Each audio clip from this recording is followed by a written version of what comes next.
ਦਰਸ਼ਕੋ break ਤੋਂ ਬਾਅਦ ਤੁਹਾਡਾ ਸਭ ਦਾ ਨਿੱਘਾ ਸਵਾਗਤ ਹੈ ਜੀ। ਡਾਕਟਰ ਸਾਹਿਬ ਹੁਣ ਤੁਸੀਂ ਸਾਡੇ ਦਰਸ਼ਕਾਂ ਮੁਰਸ਼ਦ ਨੇ ਉਹ ਜਿਹੜੇ ਨੇ ਉਹ ਉੱਚ ਦੇ ਰਹਿਣ ਵਾਲੇ ਨੇ, ਜਿਹੜੇ ਉੱਚ ਦੇ ਪੀਰ ਕਰਕੇ ਵੀ ਜਾਣੇ ਜਾਂਦੇ ਸੀ। ਉਹ ਮੁਲਤਾਨ ਦੇ ਨੇੜੇ ਉਹ ਇਲਾਕਾ ਜਿਸ ਦਾ ਔਰ ਉਹਦੇ ਚ ਵੀ ਉਹ ਬੜੀ ਆਜ਼ੀ ਦੇ ਨਾਲ ਜਿਹੜੇ ਨੇ ਉਹ ਆਪਣੇ ਮੁਰਸ਼ਦ ਨੂੰ ਹੀ ਉਹਨਾਂ ਦਾ ਬਹੁਤ ਸਾਰਾ ਜਿਹੜਾ ਧੂਣਾ ਦੁਖੇ ਮੇਰੇ ਮੁਰਸ਼ਦ ਵਾਲਾ ਉਹ ਸਾਰੇ ਦੇ ਦੁਆਲੇ ਇਹ ਘੁੰਮਦਾ ਹੈ, ਕਿਉਂਕਿ ਉਹ ਤੁਹਾਨੂੰ ਰੂਹਾਨੀ ਸਫ਼ਰ ਦੇ ਲਈ ਤਿਆਰ ਕਰਦੇ ਨੇ ਔਰ ਉਸ ਦੇ ਵਿੱਚ ਤੁਹਾਡੇ ਸਹਾਇਕ ਹੁੰਦੇ ਨੇ।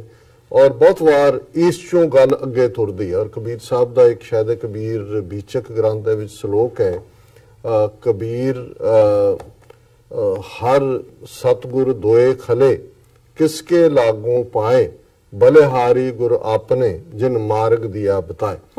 कि भी मेरे सामने रब भी खड़ा है ते मेरा मुर्शद भी खड़ा है ते मैं किदे पहला पैर पवां। फिर उन्होंने कहा जी कि भी मैं पहला मुर्शद दे पैर फड़ा क्योंकि उन्हें ही मैनू रब तक पहुंचाया। सो इसका मतलब ये नहीं है कि कोई ये कंप्रोमाइज है कि रब दा जिहड़ा यूनीक स्टेटस है, ये एक तरीका है जिहदे च कि उन्होंने असीं गुरबाणी दे विच गुरमुख लफज दे नाल देखदे हैं कि जा संत गुरमुख ये लफज ने जिहड़े रब दा प्यार सतसंगत भी उहदा हिस्सा है। सो ये अज राग सूही दे विच चौथे पातशाह दा अष्टपदियां जिहड़ियां असीं विचार रहे हैं उस दे विच अपने गुरु प्रति वो एक पीड़ है हिजर दी कि गुरु मेरा मैनू मिले। जिवें मच्छी पानी दे नाल स्नेह रखती है और जिवें इस किस्म के अलंकार सारे इस्तेमाल किए जाते हैं, इसे तरह कि भी मैं गुरु दे नाल मिला क्योंकि गुरु ने मैनू रब दे नाल मिलाना। सतगुर सागर गुण नाम का मैं तिस देखण का चाओ हाँ तिस बिन घड़ी ना जीवाऊं बिन देखे मर जाऊं। कि सतगुरु गुणा दा खजाना है, नाम दा खजाना है, उस दा भंडार है और उन्होंने मिलन दा मेरे अंदर चाह है। उस तो बिना मैं एक घड़ी भी जी नहीं सकती क्योंकि रूह दी गल है। बिन देखे मर जाऊं। जे मेरा प्यारा मेरे सामने नहीं है मेरा मुर्शद तो मैं जिहड़ा उस तो बिना इवें जिवें कि मच्छी जिहड़ी है उस जो मछली विण पानी है रह न कितै उपाय त्यों हर बिन संत न जीवई बिन हर नामे मर जाए। कि जिवें मच्छी पानी तो बाहर निकल के मर जाती है, पानी दे नाल ही उहदी होंद है और वो किसी तरह भी बचती नहीं है, उसका कोई भी उपाय करो। इसे तरह रब दा बंदा जिहड़ा है और वो रब दे नाल इस कदर मुहब्बत करदा है त्यों हर बिन संत ना जीवे। जिहड़ा संत है रब दा बंदा है गुरमुख है वो रब तो बिना नहीं जिउंदा। बिन हर नामे मर जाए। जे रब दा नाम उस तो विछड़दा आखां जीवां विसरै मर जाऊं। कि आखण औखा साचा नाम साचे नाम की भूख उत भूखै खाए चलिए दुख। सो क्यों विसरै मेरी माए साचा साहिब मेरी मां क्यों मैनू विसरे।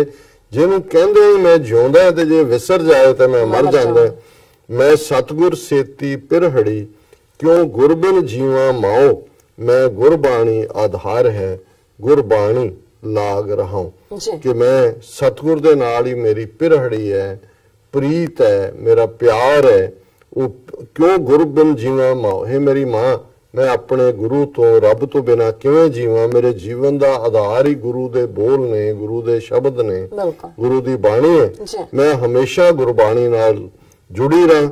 हर हर नाम रतन है गुर तुठा देवै माए। मैं धर सच्चे नाम की हर नाम रहा लिवलाए। कि रब दा नाम जूल है, नाम रतन है। जेड़ा गुरु तुठ के मेरी मां वो जो तुठदा है बख्शिश दे घर च आंदा ते वो बख्शदे मैनू उस सच्चे वाहिगुरु दे नाम दी ही तार है ठीक है आसरा हर नाम रहा लिवलाए। मैं हमेशा उस वाहिगुरु दे नाम दे विच अपनी लिव जोड़ के रखा। यही मेरी अरदास जी। डॉक्टर साहब तुहाडा बहुत बहुत शुक्रिया। तुसीं अज दे अहम इशू ते अदा विचार सारे दर्शकों नाल साझा कीता। असीं अपने व्यूअर्स को लेने इजाजत। व्यूअर्स तुहाडा बहुत बहुत शुक्रिया। तुसीं अपने कीमती समय विच समा कढ के सानू अपने राय ते सुझाव भेजे ने तां भेजदे रहना साडे इस पते ते SOS@tv84.tv ते असीं अपना प्रोग्राम लैके फिर दोबारा हाजिर होवांगे। तद तक लई मैनू ते मुंडा सुना गया दो। देखते रहो TV84। बुला दिओ फतेह। ਵਾਹਿਗੁਰੂ ਜੀ ਕਾ ਖਾਲਸਾ, ਵਾਹਿਗੁਰੂ ਜੀ ਕੀ ਫਤਿਹ। ਜੀ ਕੀ ਫਤਿਹ।